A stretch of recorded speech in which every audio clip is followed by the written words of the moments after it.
Hello, dear friends. Welcome to our new JBS series as we battle the coronavirus together. I'm Mark Golub, and I hope you've all had a good day today. That you've remained at home, indoors, away from groups of people, staying 6 feet or more away from anyone you're not living with, whether indoors or out. By the way, if you're used to going out all the time, to work, to school, if you're in school, or just out in general, are you finding it hard to be self-quarantined? Is this something you're adjusting to, adapting to? And are you doing it rather easily, or is it difficult? Do you find yourself antsy, even bored? If you're a parent, is having your child or your children home from school throughout the week making it hard on you? And the real question is, what will you feel like if this is something we need to do for a long, long time, for many months? Who knows? Even a year or longer, until we have a vaccine or until we find a drug that can help one's immune system fight off the virus. I'd love to receive any emails from you where you can share with me your experiences of what being at home is actually like for you, and how long do you think you could remain at home without any real problems? I also want to remind you of our open invitation to all of you to share with us any simcha in your family, birthdays, anniversaries, achievements, milestones, births. Let us know, and I'll be pleased to send your best wishes out here on JBS, as well as any sadnesses which may be part of your life or the life of someone you love. If you'd like a name read as part of a Misha Berach for someone who's ill, or if there's a passing of someone you love and no synagogue community in which to say Kaddish, you can send me the name of someone you'd like me to mention, and I will do that as well. JBS is a community, a family, and I care about all of you who watch JBS and all who rely on JBS. All of us at JBS care about you and hope that you stay safe and well. And I especially recognize that some of you must face this pandemic alone. Loneliness can be very hard in and of itself. We learn from the Torah that the first negative statement of life is all about loneliness. It is not good for a person to be alone. Chapter 2 of the book of Genesis. So if you're facing this virus alone, know that in some small way, but a very real way, you are not alone. JBS is with you. Everyone here at JBS is with you. I am with you. And we'll get through this together. Now, if you're a regular viewer of JBS, you know that we are most fortunate to have a new member of our JBS family. He's the former member of the Israeli Diplomatic Corps. He was Media Consul for the Israeli Consulate in New York. He was an executive director of Stand With Us, and he's now Senior Vice President here at JBS. Shahar Azani. Shahar, how are you doing today? Pleasure to be with you, Mark, and to be with our viewers at this time. There is, this expression of "it's a pleasure to be with you" has never held so much significance and meaning as it is for me, and I'm sure for so many of our viewers now. Absolutely. Shahar, first of all, I want to know how you and your family are doing. How are you handling having to be at home virtually all the time? Describe to me what these last 7-8 days have been like for you. Well, what a change. What a change of life, especially for, for us as we engage with so much and so many out there in the world. And suddenly we have to be confined. We engage with each other remotely on Zoom and on other online and technological methods and ways. It takes a lot of getting used to, Mark, I can tell you that. And it brings to a whole new level family life. Yes. Together for such a long time and continuously together, but you take, it's like in this regard, I really, I feel what Governor Cuomo said the other day. It's also a great gift, because to spend this time with those we love the most and in such a way is definitely unusual in this time and age. So let's make the most out of it. Let's engage. Let's enrich one another. Let's look out onto the world with hope and use this time to make the most and already think of everything that's going to come after. How have your children been dealing with it? And is your wife, are you in any way going stir crazy by being at home?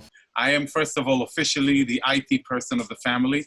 This institution of virtual school is both a blessing and a curse. I mean, it provides the children with some sort of a framework where they wake up in the morning and get this, Mark, they pray, they daven on Zoom in their rooms, each on their laptop, and then they continue for school with the teachers, with their friends online, every day up until around 3. That's a great blessing. At the same time, it's, how it is with technical stuff. This is not working. The camera is not working. Let's fix the microphone. What's happening with my space around me? I need the papers here. I need them there. So, you know what? I do this with love. I embrace the storm and I make the most out of it. And I truly try to enjoy the uniqueness of the situation. I tell the kids, this is for the books. You remember what's happening now. This is something you're going to share with your kids and grandkids. At any point, do you get to go out? And when you go out in your neighborhood, and however you go out, shopping or wherever, what's it feel like? What do you see when you go out? Eerie is the word. I would go out, I'll go out to get some groceries, get some stuff from the supermarket. I will sneak out alone for a walk. I have to get some fresh air, half an hour at least a day. My sins, but rare. I barely see anybody on the streets. It's quite depressing. It's like those Hollywood end of the world movies where the street is only a set and only the trees are moving in the wind, but people are nowhere to be seen. And if you see an occasional person, they're hidden behind masks, underneath coats, looking the other way, walking on the other side of the road. It forces me to smile even more. I want people to see that smile. I think that there is no stronger an immune system than our inner joy and hope and optimism. And we have to make sure, and this is why JBS is so important now, Mark, we have to make sure that the virus, it may eat up at our public transport, it may try and devour parts of our economy, but it can never touch our minds, our hearts, and our passion to evolve and grow. This is one concession I am unwilling to make, and I am proud that JBS is providing such a platform for our audience. I love the way you say it. By the way, there are people who are watching you right now. They're watching us, and they're living alone. And I talked about how loneliness is, in the Jewish tradition, it is the scourge. It is not good for a person to be alone, we read in the book of Genesis. What would you say to any of our viewers right now who are having to deal with this alone? Well, first of all, regardless, like you say, Mark, being alone is not good. Our obligation to reach out to one another does not apply only in time of the virus or in times of great need. It's a human moral obligation that we should all carry on a daily basis when we can care to other people. I went across the street to a couple of homes when I know 2 elderly people live on their own. And I knocked on the door and took a couple of steps back and said, how are you? What can I do? Is there a shopping list that you need that maybe I'm able to go and get for you? I'm happy to assist. I think that if these things are done by those who can measurably, and again, not only now, things would be extremely different. And you know what I tell our viewers? I am so happy you're here with us. I am so happy you're viewing. We are here for you. JBS is here for you. Engage your mind, engage your heart. You don't have to listen to press conferences by every elected official at any given hour. I don't think things are going to dramatically change from 2:30 to 2:32. However, if you tune into JBS and you listen to an update, you will learn something that will inspire you, that will enlighten your day, and you know what? Will make you smile. So Shahar, tell us about what you know is happening in Israel, and how are Israelis dealing with their own attempts to cope with the coronavirus? Oh, I think that speaking with family in Israel, Israel has taken extreme measures from the very beginning as far as closing the borders and instituting what we call, or what Israel, the Israeli government calls, emergency regulations. There is a continuous debate, this balance point, Mark, between the economy and the health. That discussion of should we open up and allow for economic life, but however, we're facing this danger, so we should all lock down, curfew, close. And that happens in Israel as well, in this battle of giants between the Ministry of Finance that fears for the markets and the Ministry of Health that fears for people's lives. Tonight, actually, as we speak now, the Israeli government is about to institute a new set of regulations that is only slightly short of a full and complete lockdown. What the government has decided to do is to make sure that nobody is able to leave their homes farther than 110 yards from their residence. And they're only able to go beyond that point in case it's an essential employee that has to go to work, as long as that employer was approved in the government's decree. If you need to go out to get some food or drugs, if you need to give or be provided with some sort of medical service, or if you have any other essential service. Otherwise, you are obliged to stay home. And what's interesting to see is the level of enforcement. I can tell you what I just saw on one of the Israeli reports, where the police received notice of somebody who left their home and went for a walk that was not permitted according to the regulations. The police immediately reached out to that individual on their cell phone, told them that they received a notice that this person is away from their home without a just reason. The person denied it. So the police indicated as follows, and get this, Mark, it's lovely. There is a police drone making its way to your apartment building. It will be hovering outside of the window on the 13th floor. You are required to open the window and present yourself with an ID. Show it to the drone, at which point we will mark this as done and we will move on. By the way, Shahar, there are some people who are complaining that the government has gone too far. First here in the United States, but also as you describe what Israel is doing. And I'm not sure I am sympathetic to that view, but I do want to ask you, do you feel that in some way the crisis has put the governments of the world, the United States and Israel particularly, into situations where they are doing things that are abridging individual rights, civil liberties? In any way does any of this bother you? Well, first of all, by definition, emergency situation require such a state of, if you hear about the kind of regulations that even Israel instituted, to a larger extent more severe than the US, you see that there is that element. And I know the politics of the day.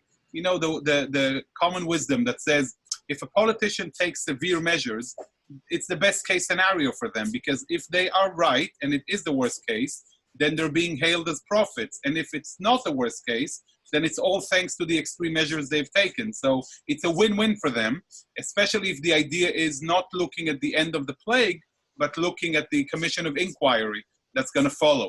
However, having said that, we are in uncharted waters, Mark.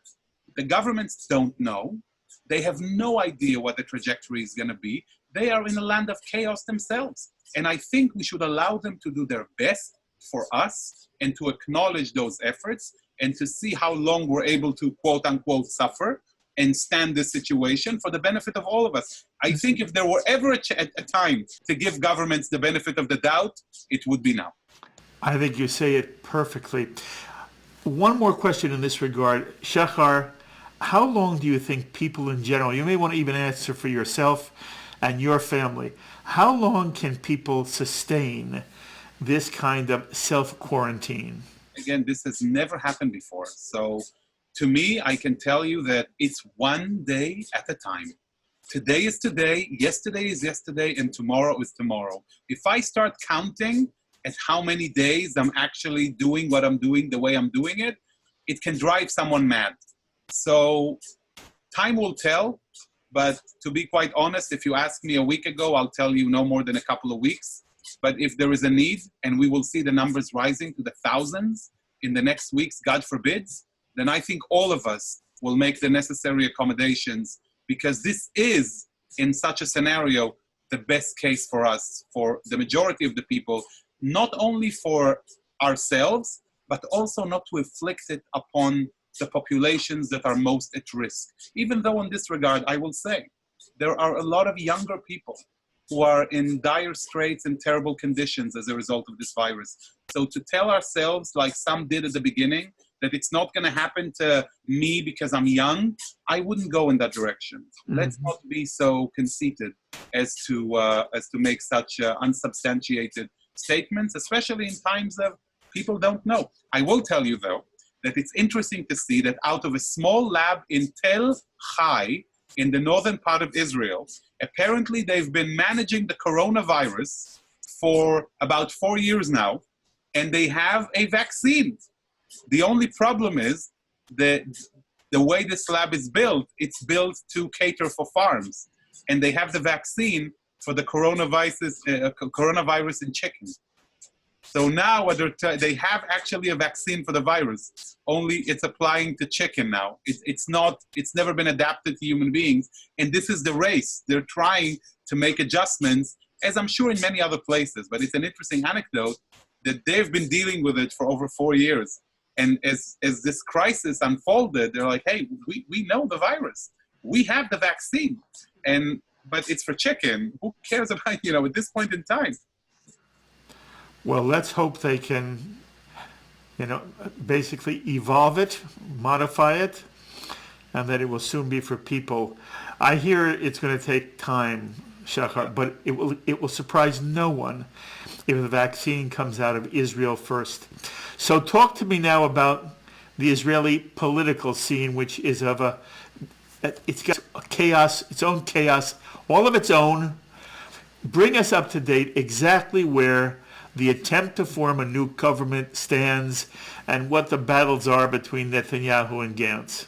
So, like you say, Mark, finally we have the time to talk about this and actually take a minute and explore, because what's happening in Israel is Israel's most severe ever constitutional crisis. And I want to start with a constitutional crisis. So far, emergency government, not to mention a government of national unity. The level of distrust is so deep and profound between these two entities, between blue and white and Likud, between Netanyahu and Gantz, that Netanyahu doesn't believe Gantz is strong enough to break away from elements in his party who object to national unity and come together to form a government. Gantz doesn't believe Netanyahu. He simply does not believe Netanyahu. It led up to a point when the prime minister on Saturday night sat in the news studio in Israel, looked into the camera and said, Mr. Gantz, I will leave. Half the term as agreed. I will leave. You don't need any guarantees. I will simply go. Now it's up to you. And there were some who called on Gantz to come and do the same. Now, what is so special about the constitutional crisis in Israel now? There is no elected Speaker of the House. Yuli Edelstein, who has been the Speaker of the Knesset since March of 2013, that is 7 years. And you should explain, Shahar, how did he become Speaker? Well, a Speaker is elected. There is a process following elections. Usually the government, the coalition, elects a speaker so that can work with the coalition in managing state affairs. And remember that element, work with the coalition. Now, the Speaker of the House is very important because in the Israeli ceremonial and official hierarchies, The Speaker of the Knesset is the number 3 dignitary after the President, the Prime Minister, and the Speaker, who is responsible for all of the official ceremonies, who manages the procedures and ins and outs of the Knesset, who is actually a significant tool of governance. In the last year, Yuli Edelstein has been the Speaker of the House due to the fact that we had 3 different elections in Israel, 3 sets of elections in a year. So he continued with his role. Blue and White, after gaining their majority along with the joint Arab list, decided they want to replace the Speaker of the House. Netanyahu said, you don't have a coalition. You don't have a government. Now you want to move ahead and depose the head of the Speaker of the House? Usually it goes hand in hand, even though the Knesset regulation allows the majority of the members of the Knesset to elect anybody they want. So Yuli Edelstein said, impossible. If we remove me from office now, you will undermine the attempts to reach a national unity government, and therefore I am unwilling to convene the Knesset for the purpose of replacing me. The Speaker of the House is unwilling to convene the House to take a vote on replacing the Speaker of the House. Now, there is a procedure, actually. There is a committee in the Knesset that can overrule the Speaker. However, Blue and White decided to appeal to the Supreme Court, and they went yesterday to the Supreme Court and said he's unwilling to convene the meeting for his replacement. The Supreme Court said, please let us know, Mr. Edelstein, you have 2 hours to let us know if you're going to convene the Knesset by tomorrow, this coming Wednesday. Yuli Edelstein replied by saying, I don't think that should be done. The Supreme Court, immediately after receiving his reply, said, then you have to do it, and you will have to convene the Knesset immediately for the purpose of taking a vote on your replacement. Now, here is the situation. On the one hand, you have the Knesset. On the other hand, you have the Supreme Court. This has been an ongoing battle of who is the sovereign of the law and of Israel. Mm-hmm. So now the court is forcing the Knesset to convene. The truth is, many members of Likud have lashed out against the court, some even calling the Speaker of the House not to follow up and fulfill the orders of the court. Can you imagine, Mark? When a Speaker of the House is not going to follow a Supreme Court ruling? Now, I don't know what's going to happen. My guess is that he will follow that ruling because there is a rule of law in Israel, and the Supreme Court is a significant element in that rule of law. But the situation is incredibly complicated, and it's reached its climax. Now, where do we stand now? Most chances are that Yuli Edelstein will have to be replaced. He will be replaced by a member of Blue and White who's going to be the Speaker of the Knesset. Why does Blue and White want their own Speaker of the Knesset? Because in the background, you have several personal retroactive acts of legislation aimed at Prime Minister Netanyahu.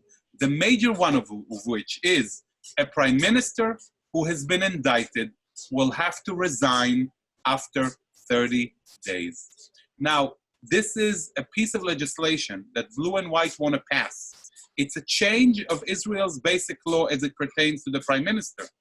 This is unheard of. There has never been a personal retroactive piece of legislation like this in Israel.